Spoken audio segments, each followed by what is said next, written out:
Olá, pessoal! Sejam muito bem-vindos à nossa primeira aula de prática tributária. Como irá funcionar essa parte destinada ao processo tributário?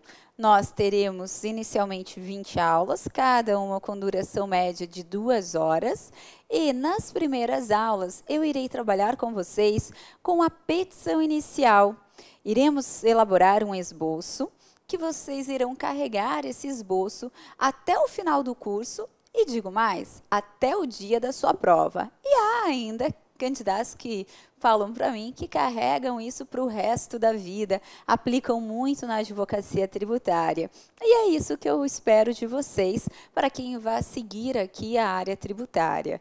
Veja, as primeiras aulas serão destinadas para elaborarmos esse esboço de petição inicial, pois partimos do básico. Eu irei trabalhar com vocês, imaginando que ninguém nunca nem viu uma petição, não somente em direito tributário, mas em qualquer outra matéria. Mas por que disso?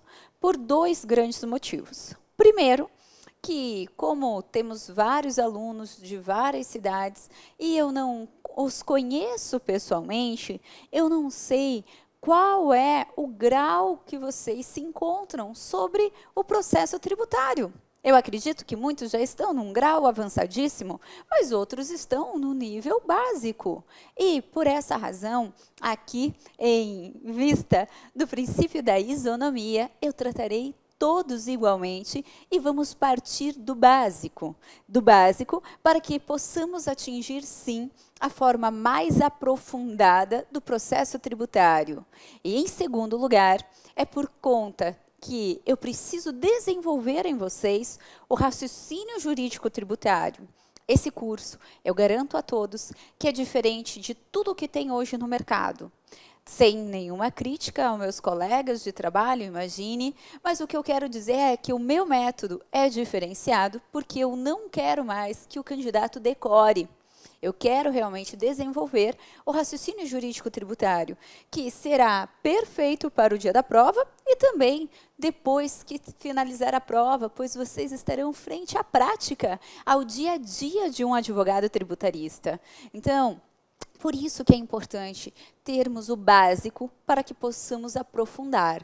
E você que não trabalha em escritório de advocacia na área tributária ou não teve essa disciplina, processo tributário em sua faculdade, está com um certo receio, pode ficar bem tranquilo, pois esse curso é realmente ideal para todos, tendo em vista, como eu já expliquei, que eu vou partir da premissa que nunca ninguém nem viu uma petição inicial, mas porque eu preciso realmente desenvolver esse raciocínio jurídico tributário. E não tem como eu chegar na forma mais aprofundada do direito tributário sem que você tenha muito bem o teu básico. Tanto que nós visualizamos na prática que alguns candidatos que tiveram lá no comecinho, lá quando começou a primeira série, o primeiro ano, e que não tiveram assim um primeiro ano tão determinante, às vezes apresentam dificuldade lá na faculdade ao ter que interpretar um texto.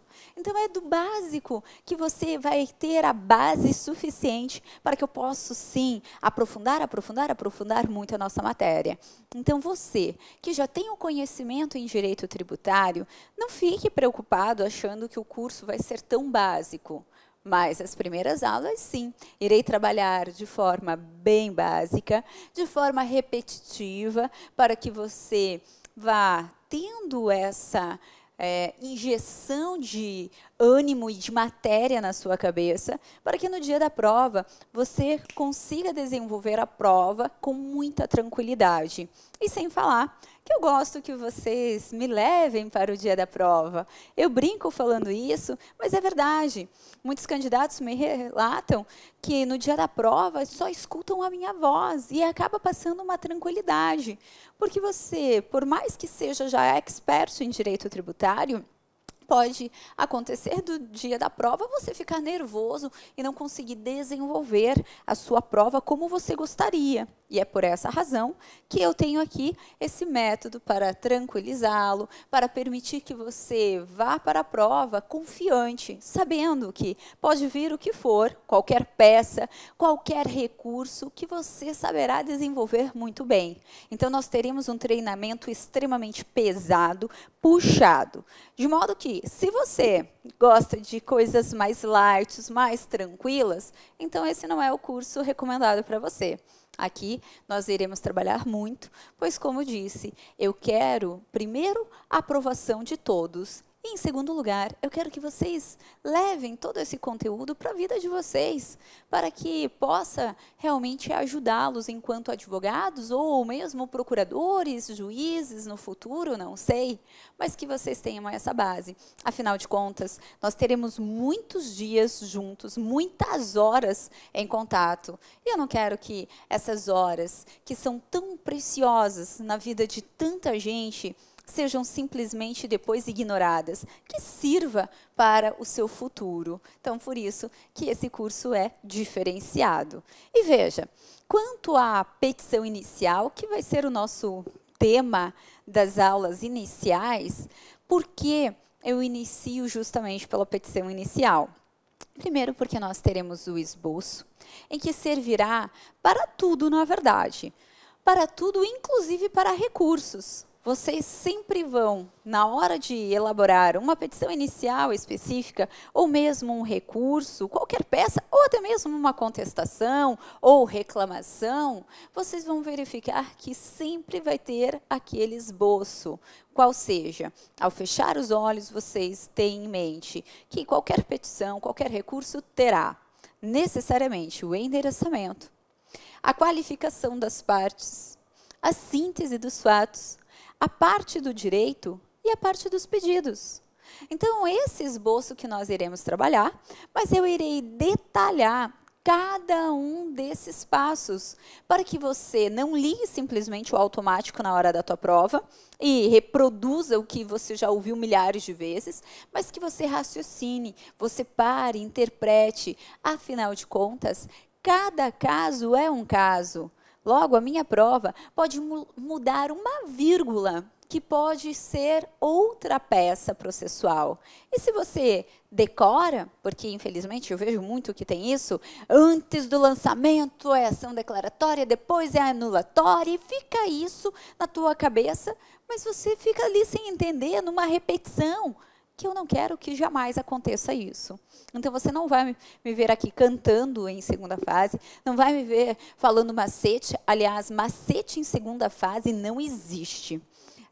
Exclua isso da tua vida. Se você ouviu algum macete para a segunda fase, exclua, porque não existe. É raciocínio. E você vai perceber que pode ser um pouquinho mais dolorido no começo, porque é muito legal você ter decorado ali, pronto, acha que está sabendo tudo. Mas, quando você decora, como eu te disse, basta mudar uma vírgula, uma palavra, uma data, que muda a peça. E para quem decorou, não vai ter se atentado para isso. E pode errar e simplesmente zera a peça. Zerou a peça, não tem como passar.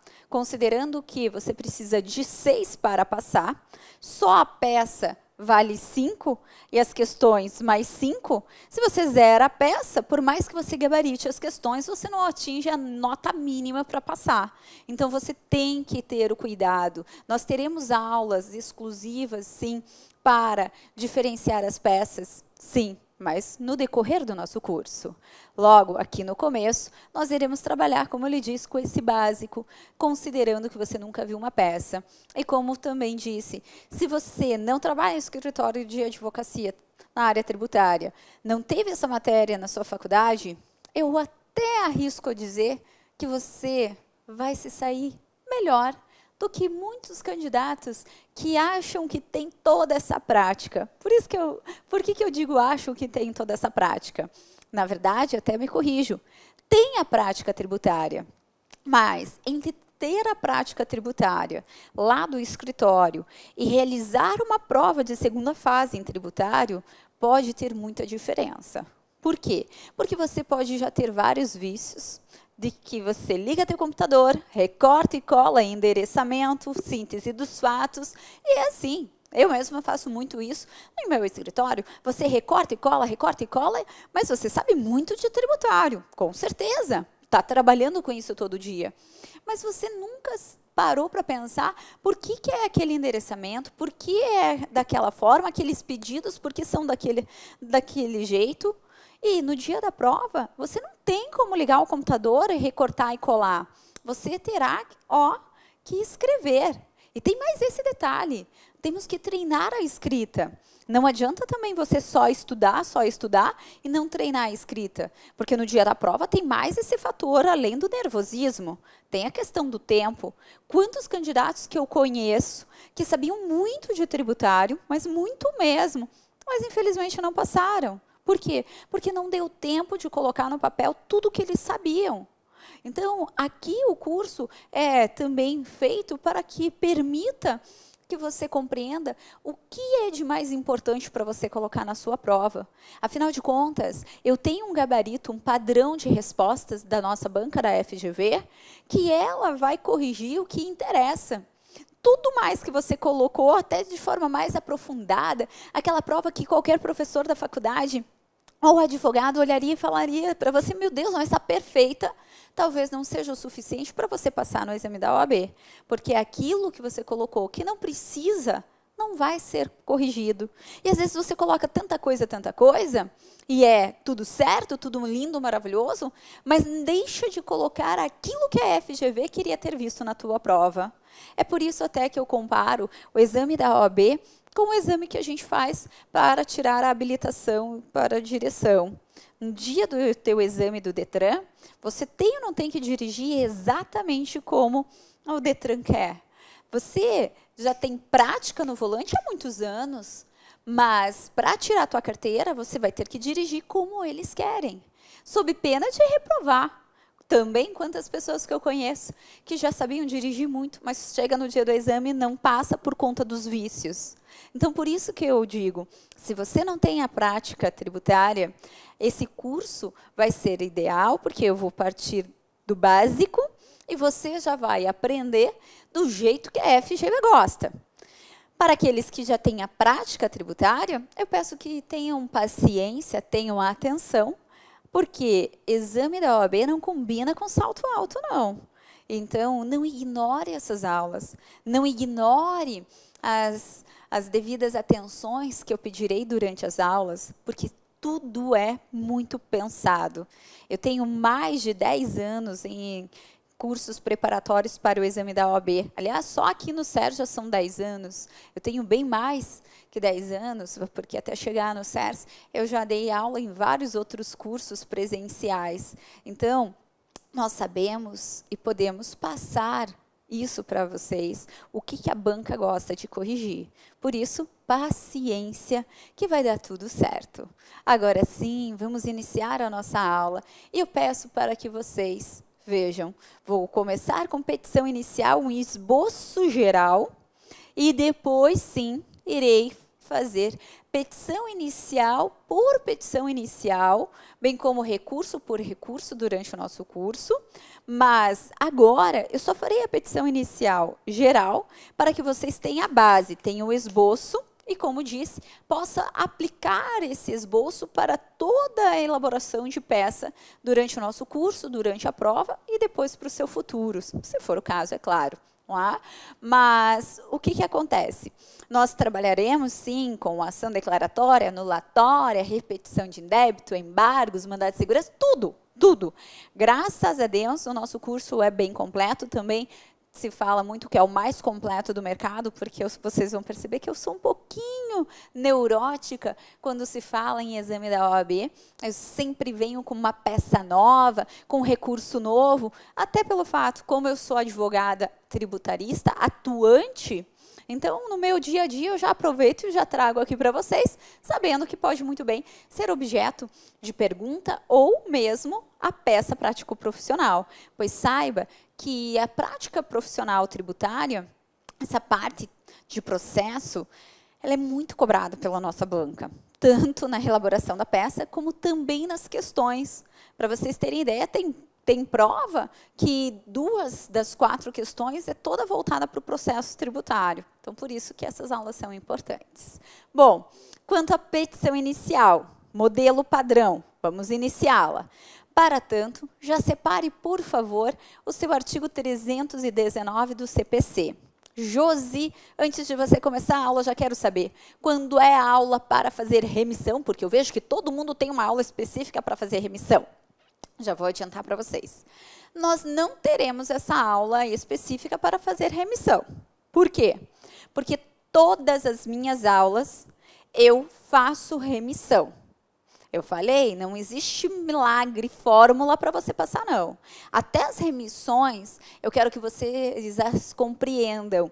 Por isso, também não recomendo que você adquira um Vademecum já com todas as remissões do seu amigo que passou e que está lindo o Vademecum dele. Cada candidato tem que ter o seu Vademecum.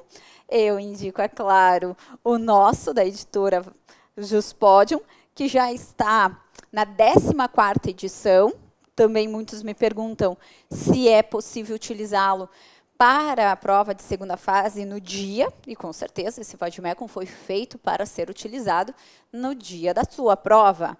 E o diferencial dele é que tem um índice remissivo maravilhoso, extremamente completo. Eu levei mais de 6 meses para elaborar esse índice, que não tem nos demais. Além de ter o índice geral, que tem tudo quanto é Vademecum de tributário, tem esse índice meu, que eu fiz pensando no candidato, como se eu tivesse ali no dia do exame da OAB e me colocando na condição de candidato para pensar, meu Deus, se caiu uma questão sobre taxa, deixa eu ir em taxa, e coloquei tudo o que você precisa saber sobre taxa. De tão completo é esse índice, tem mais de 50 laudas, muitos dizem, mas não é aceito o seu Vademecum na prova de segunda fase. Eu só estou na 14ª edição, então, claro que é aceito. Tá? Nunca tivemos problema, graças a Deus. Às vezes um candidato relata lá que teve problema, mas quando eu vou investigar, eu pergunto e vejo, vou a fundo, porque eu preciso garantir a vocês a segurança. Quando eu vou investigar, é claro que o Vademecum daquele candidato teve problema. Foram feitas remissões ali que não poderiam. Então, durante todas as aulas, eu vou trabalhando com vocês essas remissões. E, ao final de todas as aulas, essa é a grande novidade desse curso, eu destinarei de 5 a 10 minutos para passarmos a limpo todas as nossas remissões. Eu irei preparar junto com vocês, como se eu estivesse sentada do lado de cada um de vocês, só falta pegar na mão, porque essas remissões são importantíssimas. A vantagem de ter o nosso Vademecum da editora Juspodium é também, ele já vem com muitas remissões, e assim acaba poupando o teu trabalho e até deixando o Vademecum mais limpo, digamos assim. Agora, se você também quer um livro para estudar, aí já não pode levar para o dia da prova. Eu sugiro o meu livro de OAB, segunda fase, também da editora Juspodium, tá? Estamos na 10ª edição. O bom desse livro, primeiro, que é exatamente toda a minha aula. Quem compra até diz, meu Deus, eu estou lendo o livro, parece que eu estou ouvindo a tua aula. E, além disso, eu explico, diferentemente de muitos que hoje a gente tem também no mercado, mas eu acabo explicando como você vai compreender para ingressar com uma ação declaratória, anulatória, as diversas peças que nós temos. Além de trazer o modelinho de cada peça e também todas as provas da FGV já realizadas, peça, gabarito, questões e também de exames anteriores à banca da FGV existir, como a banca do CESP e bancas isoladas, como a banca do Paraná, que existia antes do CESP e antes da FGV. Sim, eu sou, como eu disse, antiga no exame da OAB, por isso que eu tenho essa documentação toda. Então, para quem quiser estudar em casa, esse livro da OAB, Teoria e Prática, OAB primeira fase, vai ser ideal, vai ajudar muito para você conseguir aqui compreender o processo tributário. Mas ele trabalha com a parte processual mais aprofundada.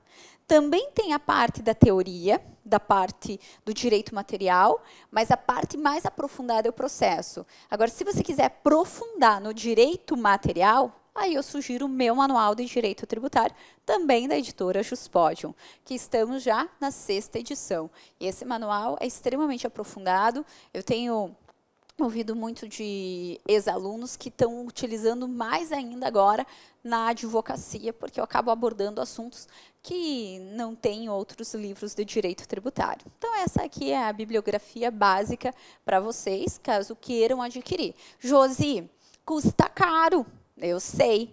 Custa caro pagar cursinho, fazer inscrição, e você quer que eu compre todos esses livros? Calma.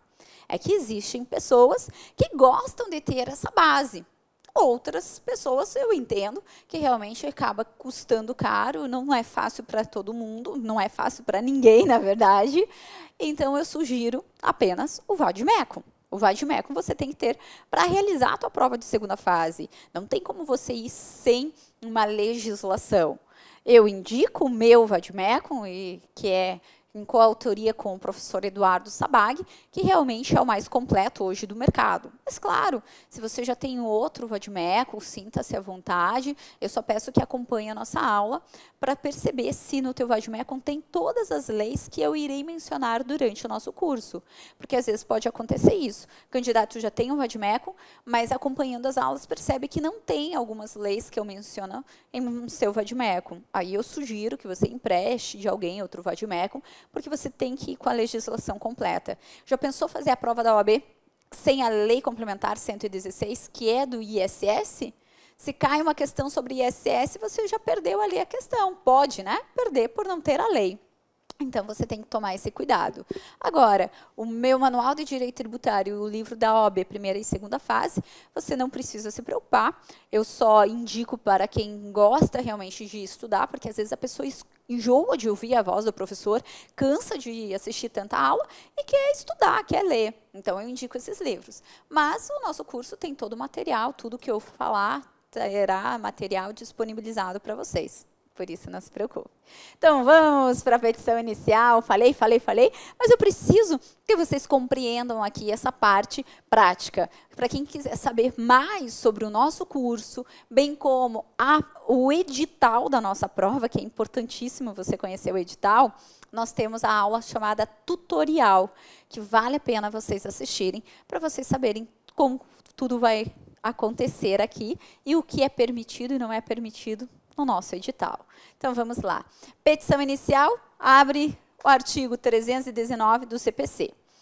Você vai compreender que tudo, graças a Deus, tem em nosso CPC, em nosso CTN, na Constituição Federal. Então, aqui também já é um início para que vocês vejam como achar na hora da tua prova.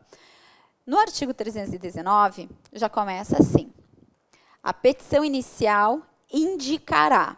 Então, veja, esse artigo 319, você já deixa até separadinho, tá? Porque ele vai ser muito utilizado. Todas as peças que nós fizermos, eu farei menção ao artigo 319.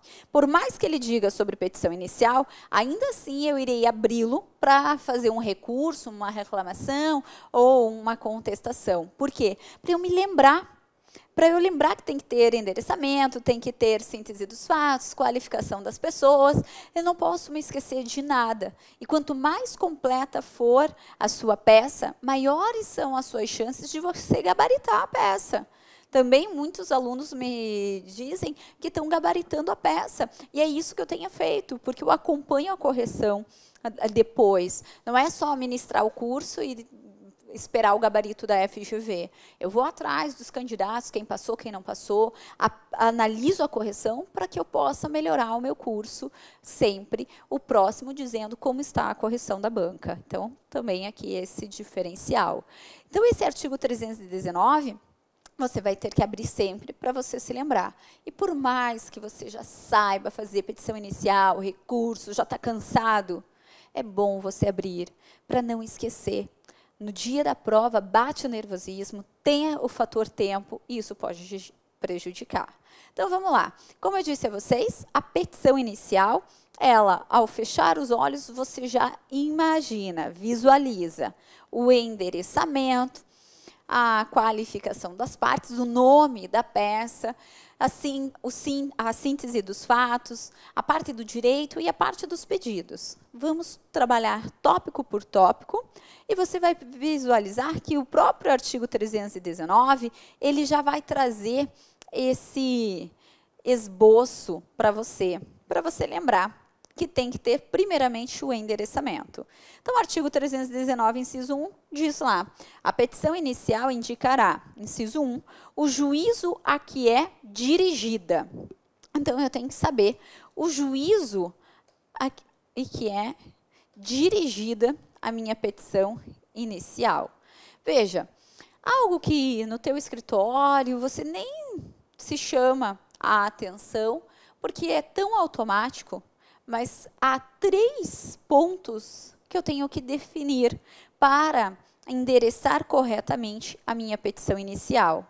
E na prática, se você endereça de forma incorreta, muitas vezes vai ser extinto aquele processo por incompetência absoluta do juízo.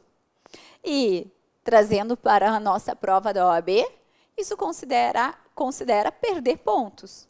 Geralmente, o endereçamento ele tem tido uma variação entre 0,1, 0,2 até 0,5 a pontuação. 0,5, na verdade, só tivemos uma vez, quando realmente quis testar os candidatos se eles estavam na decoreba ou tinham um raciocínio. E eu vou dizer para vocês. Mas, em média, tem variado entre 0,1 e 0,2. Vocês vão perceber que eu vou perder um tempinho aqui falando sobre o endereçamento. E que alguns até vão terminar e falar, meu Deus, por que ela gastou tanto tempo falando sobre endereçamento se vale 0,1? Bom, primeiro, porque eu não posso admitir que você perca pontos fáceis. Você vai perceber que tudo é pontuado na petição. Tudo, desde o endereçamento. E de 0,1 e 0,1, você consegue chegar na nota máxima. Então, eu não posso ignorar nada, por mais que você diga, mas é só 0,1. Não, 0,1 pode fazer muita diferença. Quantos candidatos que já olharam para mim e falaram, Josi, eu preciso de 0,1 para passar. Me ajuda a fazer o recurso. E a gente procura e não tem esse 0,1. Isso é desesperador. Desesperador. Em contrapartida, tem candidato que chega para mim e fala, meu Deus do céu, Josi, tirei 4,5 na prova, nem vou recorrer.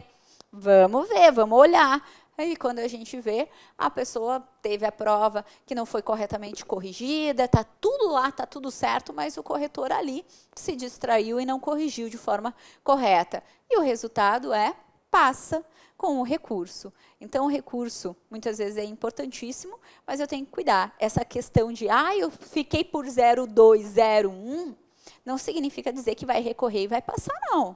Porque talvez você não conseguiu chegar realmente na nota, porque não se atentou a esses detalhes. Por isso, tudo é importante. E vamos lá. Quanto ao endereçamento, para onde eu vou endereçar? Saiba que você vai ter que resolver 3 pontos, 3 problemas. Quais sejam? Primeiro, é você saber qual é o juízo competente para julgar a sua demanda. Sim, se é Justiça Federal ou Justiça Estadual. Aqui já diria que é o principal. Você endereçando uma petição para ser julgada pela Justiça Estadual, quando deveria ser pela Justiça Federal, você já tem aqui a incompetência absoluta. Não tem como se ter o julgamento. Então, isso é importante. O segundo ponto que você deverá se atentar é verificar se quem vai julgar a sua demanda será uma vara comum ou uma vara de juizado especial. Sim, nós temos juizado especial aqui no direito tributário. E você vai ver que é um pouquinho diferente do que vocês estão acostumados. A gente não fala da Lei 9.099 de 95. Aqui é todo diferente, mas é fácil. E o terceiro ponto, e finalizamos o endereçamento, é quanto ao foro competente. Eu tenho que saber qual é o foro competente para julgar a minha demanda. Ora, quando eu falo em foro competente, é a cidade onde eu devo ingressar com a demanda. se é no domicílio do autor, no domicílio do réu, onde ocorreram os fatos e atos. Eu tenho que verificar isso para saber ajuizar a demanda de forma correta. Vamos verificar, então, cada um desses pontos para que eu consiga evoluir no meu endereçamento. Bom, como eu disse, primeiro eu tenho que saber se é Justiça Federal ou Justiça Estadual. E aí, então, eu lhe pergunto, como é que eu faço para identificar se será competente para julgar a minha demanda a Justiça Federal ou a Justiça Estadual? Eu tenho que olhar para a parte. Pelo amor de Deus, não venha com aquele macete horrível, que tem gente que fala por aí. Se for tributo estadual e municipal, é justiça estadual. Se for tributo federal, é justiça federal. Prometa para mim que você vai esquecer esse macete, porque isso não presta para nada. Só para você errar no dia da tua prova. Porque o que define a competência para julgar a sua petição não é o tributo, mas é a parte. É a parte. É claro que o tributo pode me ajudar a identificar quem será parte na minha demanda. E aí sim, depois que eu descobrir quem é parte na demanda, que eu saberei dizer quem será competente, se é Justiça Federal ou Justiça Estadual. E por que eu digo que quem define qual é a justiça competente para julgar é a parte? Em razão do artigo 109 da Constituição Federal. O artigo 109 da Constituição Federal diz sempre que a União, suas autarquias e empresas públicas federais forem parte, será competente para julgar a Justiça Federal. Segura aí, eu vou lá para o segundo bloco. Enquanto você vai para a Constituição Federal, no artigo 109, eu estou te esperando no segundo bloco para nós estudarmos aqui esse dispositivo e você nunca mais errar a justiça para julgamento da sua demanda. Estou te esperando em nosso segundo bloco.